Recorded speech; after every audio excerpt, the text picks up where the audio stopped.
Infolibre, la chaîne de la réinformation et de la réponse aux questions d'actualité. Nous sommes aujourd'hui le lundi 12 août 2024. J'espère que vous allez bien, j'espère que vous êtes en forme, j'espère que vous avez passé un super week-end.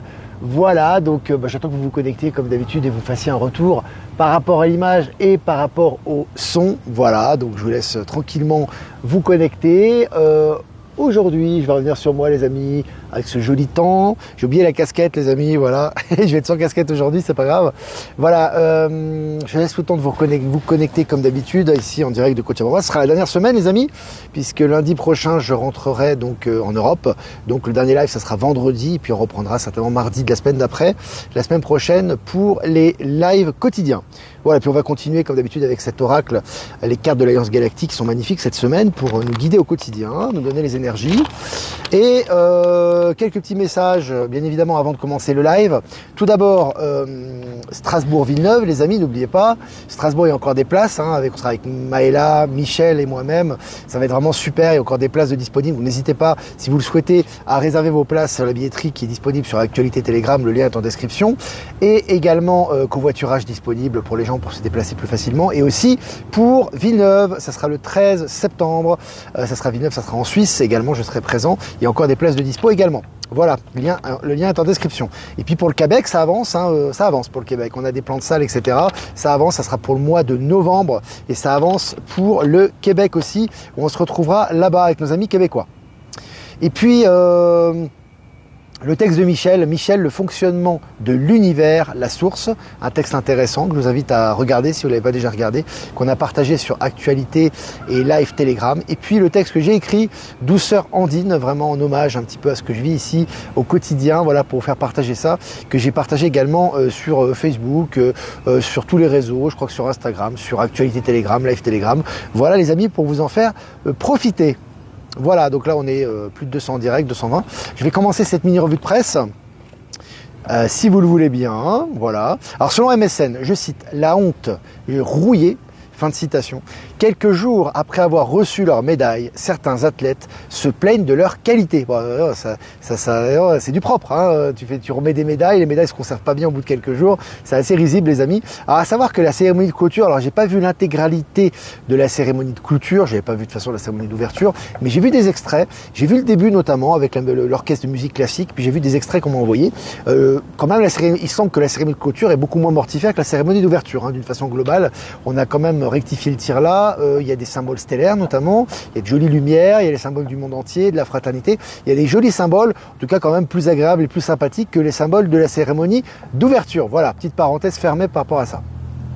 Et puis selon MSN, et si voyager dans le temps devenait réalité plutôt que prévu. Alors est-ce que les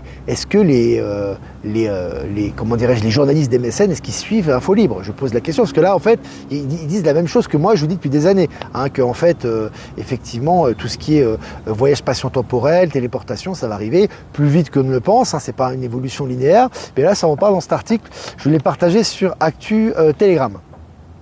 Et puis la garde civile espagnole saisit de la cocaïne d'une valeur de 8,7 millions de dollars. C'est colossal. En ce moment, l'Espagne aussi, un peu comme dans le monde entier, mais particulièrement en Espagne, il y a énormément de saisies de narco, de trafic de stupes et de trafic de narcotrafic. C'est vraiment impressionnant. Et puis message de Ibrahim Traoré, que j'adore, le dirigeant du Burkina Faso, à des jeunes venus de tout le pays, mais également du Mali et du Niger, lors de la journée internationale de la jeunesse. Je cite entre autres, il a cité « éviter la lâcheté, la traîtrise et l'incompétence », fin de citation. Bon, le néocolonialisme, faut le foutre dehors là, parce que le néocolonialisme, il est basé sur la lâcheté, la corruption, l'incompétence. C'est vraiment basé là-dessus. Justement, on met les incompétents au pouvoir, on les corrompt, et puis ils font un peu ce qu'on veut, au mépris de la population. C'est un peu tout le contraire, c'est vraiment un modèle. Il me fait de plus en plus penser, cet Ibrahim Traoré, un peu à Thomas Sankara, pour ceux qui connaissent un petit peu l'histoire africaine, c'est très intéressant. Allez, selon Coin Tribune, alors, je vais y arriver, selon Coin Tribune Économie, les prix de l'immobilier continuent de baisser et les faillites d'agences explosent en France. Voilà, ça continue. Au niveau de l'immobilier, ça ne s'arrêtera pas, je vous ai dit, ça continue à baisser et ça va dans la bonne direction.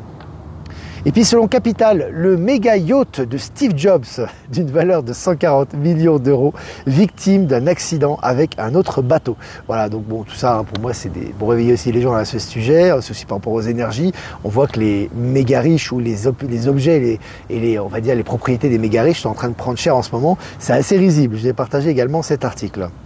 Selon le Parisien, 100 000 € d'amende pour le grossiste qui francisait les fruits provenant de l'étranger. Voilà, lui il faisait de malin, il mettait Made in France alors que c'était pas français, et ben il se prend 100 000 € d'amende. Hein, voilà, retour de flamme pour lui. Hein. Palantis là. Selon la Tribune, en économie de guerre, la Russie affiche toujours une croissance insolente. Et les amis, c'est un article de la Tribune, hein, c'est un article officiel. Hein. Donc pour qu'il dise ça, vraiment qu'il soit, voilà, on est au moment des révélations, on peut plus mentir, hein, de toute façon, là-dessus. En économie de guerre, la Russie affiche toujours une croissance insolente. Bon, bah toujours une dédicace, j'ai envie de dédicacer ça encore à Bruno Le Maire, hein, qui nous avait dit qu'il allait assécher l'économie russe. C'est assez risible. Et puis selon le journal 20 minutes, Joe Biden a fait une citation. Tu vois, alors là, on avait la réelle politique, hein, on avait des vrais résultats en fait économiques positifs en Russie. Puis là maintenant, on a la fausse politique, on a le fake qui est fait pour réveiller les gens en fait, des endormis en fait. Donc citation de Biden qui ne se représentera pas donc aux prochaines élections si elles ont lieu. Je cite, écoutez bien, les États-Unis sont l'économie la plus puissante du monde. Fin de citation. Alors si lui te cite ça, tu peux être sûr que c'est la merde. Voilà, hein, pour parler vulgairement, c'est pourri. Parce que si le mec qui te cite ça, il cite toujours le contraire de ce qui se passe en fait. Tu vois ce que je veux dire? Donc là, c'est vraiment la merde. On sait qu'au niveau du dollar, le dollar est en danger immédiat là actuellement. Hein. On a les grosses banques américaines qui sont en banqueroute, qui vont bientôt le déclarer. On en parle depuis un moment déjà. Ah, ils sont très très mal. Le dollar fait le yo-yo, mais à une vitesse vertigineuse. Il va disparaître. La monnaie BRICS, elle, est en pleine forme puisque plus le dollar s'affaiblit, moins les échanges se font en dollars, plus la monnaie BRICS se renforce. Donc c'est assez risible. Petit clin d'œil de Joe Bidon, hein, ou celui qui sert de Joe Biden. Et puis selon le journal Le Monde, concurrence numérique, sous la pression de l'Europe, Apple fait des concessions sur son magasin d'applications. Hein. Apple, ils prennent cher en ce moment, ça fait un moment que ça dure, je dis, ils sont attaqués de tous les côtés, que ce soit par rapport aux ventes, aux consommateurs, à leurs produits, à la législation, au procès, ça ne s'arrête plus. Ça fait partie des énergies du moment. Et puis selon le journal Le Monde, au Bangladesh, le président de la Cour suprême démissionne à la suite d'un ultimatum des manifestants. Donc les manifestants sont allés dans la rue. La première ministre a démissionné, bon elle est en train de chialer évidemment, oui c'est un coup des États-Unis et tout, évidemment, bon c'est du gros. Évidemment elle est en train de pleurer parce qu'elle pleure sur son sort, elle sait qu'elle n'y retournera plus de toute façon, et tout est en train de se retourner, et là en ce moment, voilà, de la Cour suprême qui est elle-même corrompue, qui se fait démonter par la foule et par le peuple, c'est absolument jouissif aussi. Hein. Et puis selon le journal Le Monde, en Chine, un vaste trafic de cadavres démantelé. Voilà, hein, l'état profond, vous avez toujours fait croire que la Chine était une usine à produire avec une dictature, voilà, sans âme, etc. Aujourd'hui, non seulement la Chine produit des outils, que ce soit au niveau transport, au niveau transport maritime, au niveau transport d'aviation, au niveau transport de train, etc., absolument révolutionnaire, et il le partage au monde entier. Mais en plus de ça, Xi Jinping fait le ménage entre les fonctionnaires corrompus qui sont virés, voilà, hein, toute cette mafia qui est virée actuellement en Chine. Il y a un gros nettoyage qui a lieu. Et maintenant, tu vois qu'il y a aussi des trafics de cadavres qui ont été démantelés. À noter qu'également, j'avais partagé ça il y a quelques années. Maintenant, c'est censuré et c'est plus disponible. Mais je vous avais partagé ça pour ceux qui étaient déjà sur le canal. Il y a eu énormément de trafics d'adrénochrome qui ont été démantelés en Chine, notamment dans la région des Trois-Gorges et cette région-là. Vous voyez, en fait, il y avait énormément de trafic qui passait par là, qui est exporté notamment en Occident, hein, aux États-Unis, etc. Hein. C'était une manne de trafic humain absolument énorme avec des trafics d'adrénochrome. Il y a un gros nettoyage qui a été fait aussi à ce niveau, même si on en parle assez peu. Je pense qu'au niveau des révélations, certainement il y aura des éléments qui parleront de ce sujet. Voilà, entre parenthèses. En tout cas, en Chine, un joli démantèlement de trafic de cadavres qui a été effectué là. Et puis accusé de pédopornographie, Hugh Edwards prié de restituer une partie de son salaire à la BBC. Alors le mec, c'est l'humiliation totale, parce que si tu veux, en fait, il était à la BBC, il était journaliste à la BBC, donc il faisait son narratif, etc. Le mec s'est fait virer, il se fait attraper hein, actuellement pour cas de pédocriminalité, et le mec doit restituer une partie de son salaire. Hein, et c'est officiel, donc ça c'est très important également. Et puis cocaïne, drogue de synthèse et beaucoup de liquide, la police judiciaire de Nice fait tomber un réseau de stupes. Voilà, réseau en ce moment, narco, tombe partout. Hein, et en France c'est pareil, hein. France, Dom-Tom, Guadeloupe, Martinique, etc. Et là on voit vraiment que ça s'accélère. Évidemment, tous les jours on a des articles à ce sujet que je vous partage sur Actu Telegram. Et puis selon BFM, Coca-Cola, Visa, Sodexo, JO compliqué pour les sponsors. Voilà, ils s'en prennent plein la figure. On a vu que Coca-Cola a eu des remontrances déjà de la part du fisc aux États-Unis, beaucoup de problèmes et beaucoup d'attaques judiciaires contre eux. Tout ça est en train de ressortir, ça fait partie également des énergies. Hein. L'avion chinois qui fait le tour du monde en 2 heures à 20 000 km/h a fait ses essais. À quand le premier vol commercial? Point d'interrogation. C'est un article officiel également. Donc vous voyez, je vous avais dit, ça aussi, on en avait parlé, en plus que la Chine et Elon Musk exportent donc des nouvelles technologies actuellement dans cette phase de transition. On voit que finalement, je vous avais dit que pour aller en Bolivie, donc c'est à 10 000 km, ce sera 1 heure. Tu vois, Europe-Bolivie, 1 heure. Bah tu vois, c'est du 20 000. Là, c'est carrément du 20 000 km/h. Je crois que c'est ça, oui. C'est colossal. Ça veut dire qu'en gros, 10 000 km, tu les fais en une demi-heure. C'est absolument colossal. Et c'est un avion qui a un avion supersonique qui est en essai, qui fonctionne. Donc, ça nous laisse un petit peu présager de ce qui va arriver bientôt au niveau collectif. L'ancien Premier ministre des îles Vierges britanniques, condamné à 11 ans de prison pour trafic de cocaïne et blanchiment d'argent. Voilà, ils tombent tous, qu'ils soient maires en fonction, anciens maires, politiciens, à tous les niveaux, ils tombent comme des, voilà, ça tombe comme des mouches. Donc tu peux imaginer qu'au bas de l'échelle, ça tombe encore plus vite. Voilà. Et puis le processus mondial de dédollarisation s'accélère avec les BRICS et il est désormais irréversible. Et oui, il est irréversible parce que le dollar fait le yo-yo. Voilà, les banques, comme je vous ai dit, sont cuites. Les grosses banques américaines, en tout cas, vont se déclarer en faillite, y compris certainement la JP Morgan, ce qui va créer un effet domino très rapide sur les marchés internationaux. Ça sera la fin des marchés, le début de la fin. Mais ce qui est intéressant aussi, c'est de voir que, voilà, d'un côté, vous avez ça, vous avez le dollar qui est en crise par rapport à ça, puisque les pays n'échangent plus en dollars, que ce soit l'Inde, la Chine, la Russie et même la Bolivie ici, lorsqu'il y a des échanges avec la Chine, il y a des échanges énormes également au niveau commercial, au niveau des matières premières, etc. On n'échange plus en dollars. Le pétrodollar a disparu également, je vous avais dit, c'est fini pour le pétrodollar, et tu as parallèlement à ça la Chine qui a refourgué une grosse partie de ses bons du Trésor américain. Donc c'est cuit, voilà, et ça sera bientôt officiel. En tout cas, ça va dans cette direction. Je vais partager cet article. Et puis pour finir, selon Le Parisien, Suzanne Wojcicki, ex-patronne de YouTube et pionnière de la Silicon Valley, est morte à l'âge de 56 ans. Elle nous a quittés. Voilà les amis. Voilà les amis, je crois qu'on a fini cette revue de presse. C'était vraiment très bien, très sympa. Ce lundi, on ouvre cette semaine du mois d'août. Voilà, si vous avez des questions, n'hésitez pas, comme d'habitude, à les poser, j'essaierai d'y répondre. Et puis quelques remerciements, comme d'hab aussi, à Jeff Wake Up. Merci Jeff Wake Up d'avoir mis le poème sur YouTube de Douceur Andine, c'est vraiment très sympa. Merci pour ton travail, nous rediffuser sur Odyssée et sur YouTube. Merci également à Power Sylve, à Horizon et à Être Souverain de nous rediffuser sur Odyssée. Et merci à Voyance en Direct, à Low Moon et puis à toutes les personnes qui nous rediffusent sur tous les canaux, sur YouTube ou autres. Je vous remercie beaucoup les amis, merci pour votre soutien et pour nous permettre davantage de visibilité. Voilà. Maintenant, on va passer aux questions, les amis. 12 minutes qu'on est ensemble. Est-ce que vous avez des questions? Très beau poème, merci Olivier, merci. C'est vraiment un poème qui vient du cœur. Et je l'ai écrit, si vous voulez, ce poème, j'étais, pour l'anecdote, dans un petit bar, très sympa, pas loin de chez moi. Et j'étais en train d'attendre le plat que j'avais commandé en fait à emporter. Et il y avait une super ambiance. Et hop, j'ai mis ça sur le papier, tu vois. C'est sorti comme ça.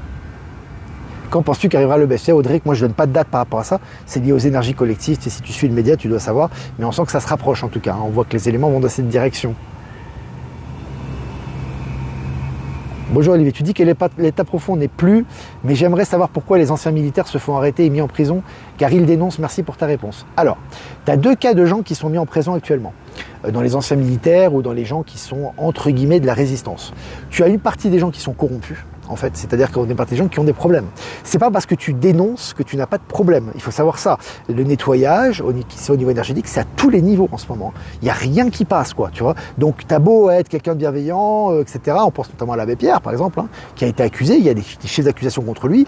Tu peux être quelqu'un de bienveillant qui fait des choses, mais tout ce qui était caché doit ressortir. Donc, pour moi, il y a une partie de ces gens qui se font arrêter parce qu'ils ont des choses aussi, ils ont des choses à se reprocher. Donc forcément, ils se font arrêter. On se souvient de Mike Pence. Je ne sais pas si tu te souviens quand il y avait, Donald Trump qui s'était présenté. Mike Pence, c'était un traître en réalité. Si tu suis un petit peu l'histoire des anciennes élections, des entre guillemets élections, on sait que Mike Pence était du côté de l'État profond. Et pourtant, il a toujours été soutien de Donald Trump, etc. Et tout est ressorti pour lui. À mon avis, il a déjà été remplacé. Donc tout ça pour te dire qu'il y a du gros nettoyage en cours. La deuxième chose, c'est que tu en as certains qui sont mis à l'abri. Ça me fait penser notamment à, à Assange. Beaucoup disaient disait oui, c'est l'état profond, ils vont le laisser mourir de faim. Que nenni, c'est pas du tout ce qui s'est passé. Et je vous avais dit dès le départ, on était plusieurs à vous dire qu'il était protégé par l'Alliance. S'il n'était pas protégé par Trump et compagnie, il aurait déjà été zigouillé depuis longtemps. Et le mec, il est à l'ambassade d'Équateur en Angleterre, il est facile à neutraliser. Donc tout ça pour te dire que les gens qui doivent être protégés, souvent, ça avait été le cas aussi pour Fourtillan à l'époque, quand il avait été arrêté, je crois. En fait, c'est aussi une protection, une révélation. Et on se souvient d'ailleurs que quand Fourtillan, je crois que c'est lui, il me semble, oui, lorsqu'il avait été relâché, il avait fait des révélations par rapport à l'armée qu'il avait protégée. Voilà. Donc c'est soit parce qu'ils ont des choses à se reprocher, il y a du nettoyage à faire, ces gens-là ont aussi des choses qui doivent ressortir, ou alors ils sont sous protection. Voilà. Est-ce que vous avez des questions ? Alors moi je sais pas tout à l'accident du Brésil et c'est un incident qui, je peux pas, moi j'ai pas la réponse à tout. Hein. Sur chaque élément qui arrive dans le monde, voilà, il y a pas, déjà j'ai pas la connaissance de savoir qu'est-ce qui se passe exactement dans chaque partie du monde. Moi je parle au niveau global. Hein. Après forcément tu as des dégâts collatéraux, tu as des morts, que ce soit la picouse. Hein. On a vu sur la picouse, tu as eu des gens qui sont morts, tu as des gens qui ont été malades, même s'il y a eu des placebos, etc. Mais il faut toujours savoir une chose, c'est que tu ne peux que montrer les choses aux gens. Il y a aussi le choix souverain qui joue. Et il faut savoir que comme je le dis toujours, on le répète systématiquement, si le plan d'état profond était allé au terme, c'est pas ce type de propagande qu'on aurait eu, ça aurait été 3-4 ans de confinement avec des vaccinations forcées à vie, et celui qui ne se vaccine pas, il se fait lyncher. Hein. C'est pas ce qui s'est passé là.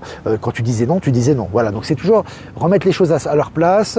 On n'est pas dans un monde de bisounours, on est dans un monde rationnel. Il y a des dégâts. On était dans un monde qui était sous domination perverse depuis des siècles, voire des millénaires. Ce n'est pas en une seconde que ça fait ça. Il y a eu des choses, des actes héroïques qui nous ont permis justement de nous en sortir. Certains seront dévoilés, d'autres non. Donc voilà, soyons dans la gratitude et avançons dans la lumière, hein, c'est important. Hein. Que penses-tu de cet accident d'avion d'un imminent cancérologue qui avait trouvé comment soigner le cancer? Alors déjà, tout ce qui doit arriver arrive. Pour moi, il n'y a aucune injustice. Voilà. Quand tu dois mourir, tu meurs. C'est comme ça, d'accord? Surtout en ce moment en accélération quantique. Donc, nous, on voit ça de l'extérieur, on se pose, ah oui, mais il était cancérologue, donc l'état profond. Ah non, il n'y a pas d'état profond. Ah, c'est comme ça devait se passer, il faut l'accueillir. Bon. Deuxième chose, le cancer n'existe pas. Au niveau de l'énergie, et ça on le verra en énergie quantique avec les nouvelles sources d'énergie et de soins au niveau quantique, c'est évident que le cancer c'est une maladie de l'âme. Hein. Le cancer à la base ce n'est pas une maladie que tu attrapes et tu meurs, ce n'est pas comme ça. Par contre, tu meurs sans faire de mauvais jeu de mots d'ailleurs. Par contre, tu vois que très souvent, et même les cancérologues le disent, et même les médecins, tu as plus de 50% de la récupération du cancer qui est psychologique. Et quand tu vas dire à quelqu'un qui a le cancer ou qui a des problèmes de santé, ah il va falloir faire une chimio, ah vous allez perdre du poids, ah il faut prendre tel médicament, machin, déjà tu détruis son mental. Son moral, tu le détruis.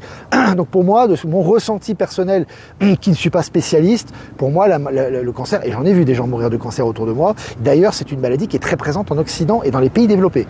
Tu vas, malgré ce que disent les chiffres, hein, au niveau du réel, ici tu parles dans des familles, il n'y a aucune famille en Amérique du Sud qui a des gens qui sont morts du cancer. C'est très très rare. En tout cas en Bolivie, t'en vois pas par exemple. Par contre, tu vas en France, même moi dans ma famille, j'ai même pas besoin d'aller ailleurs, la plupart des gens qui sont morts de cancer, tu vois.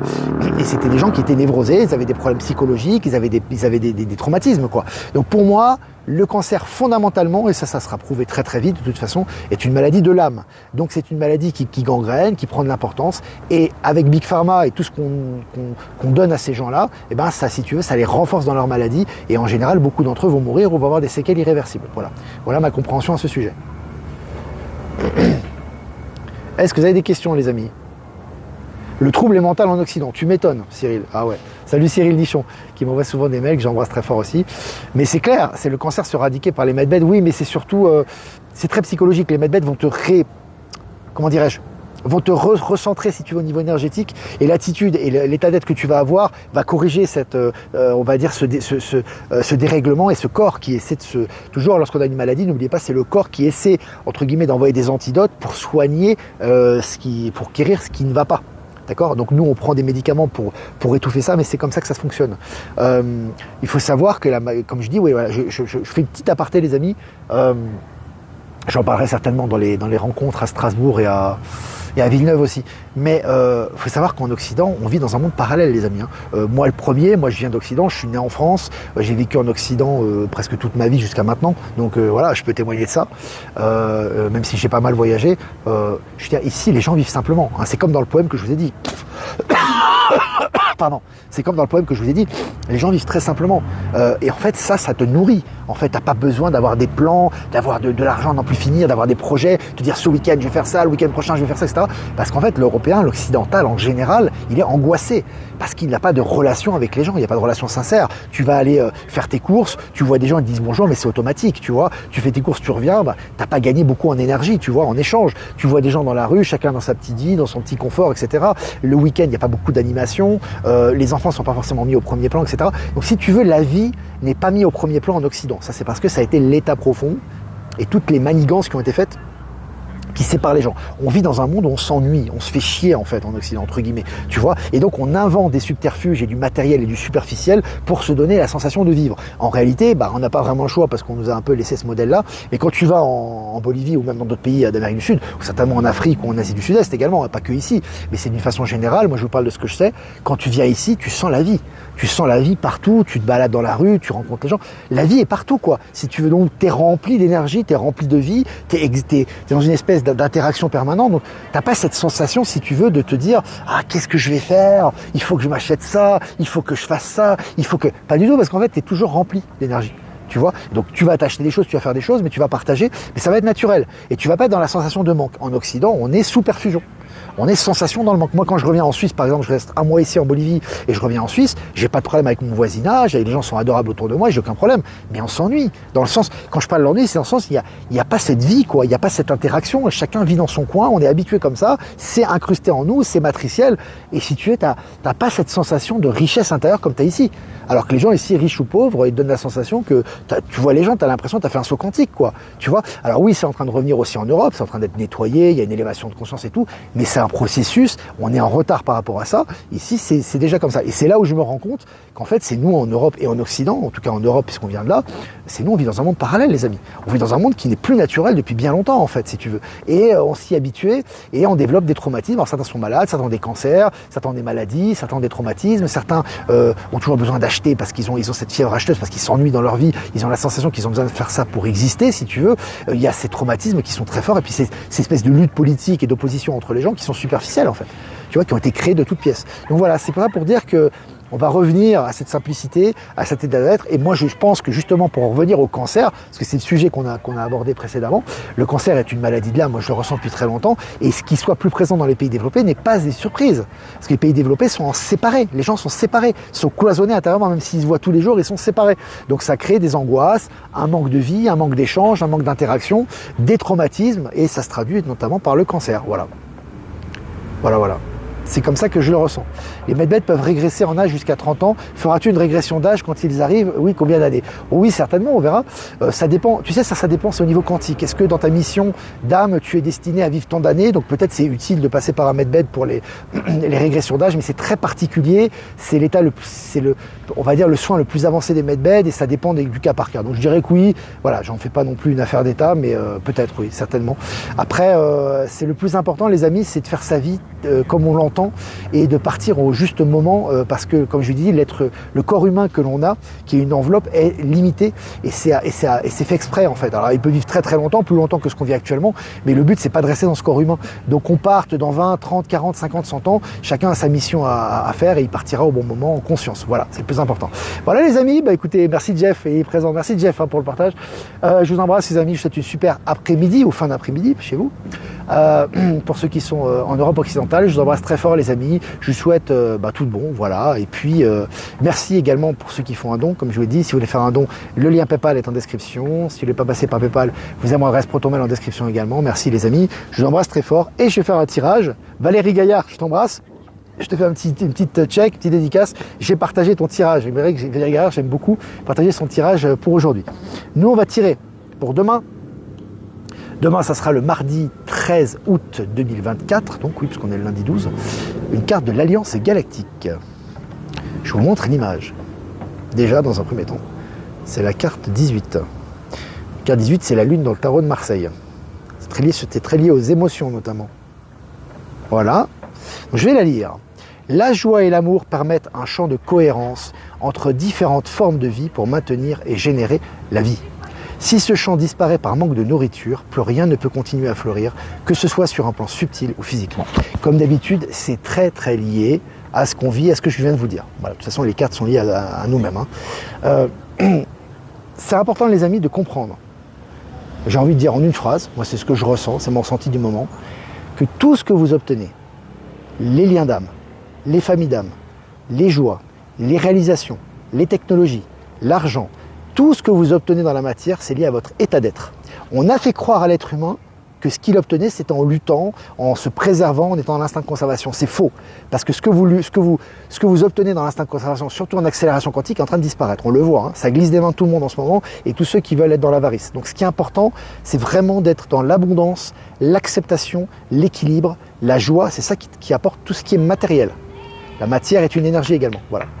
Voilà les amis, on va finir sur cette carte, et je vous dis à demain pour un prochain mini-live. Ciao, ciao.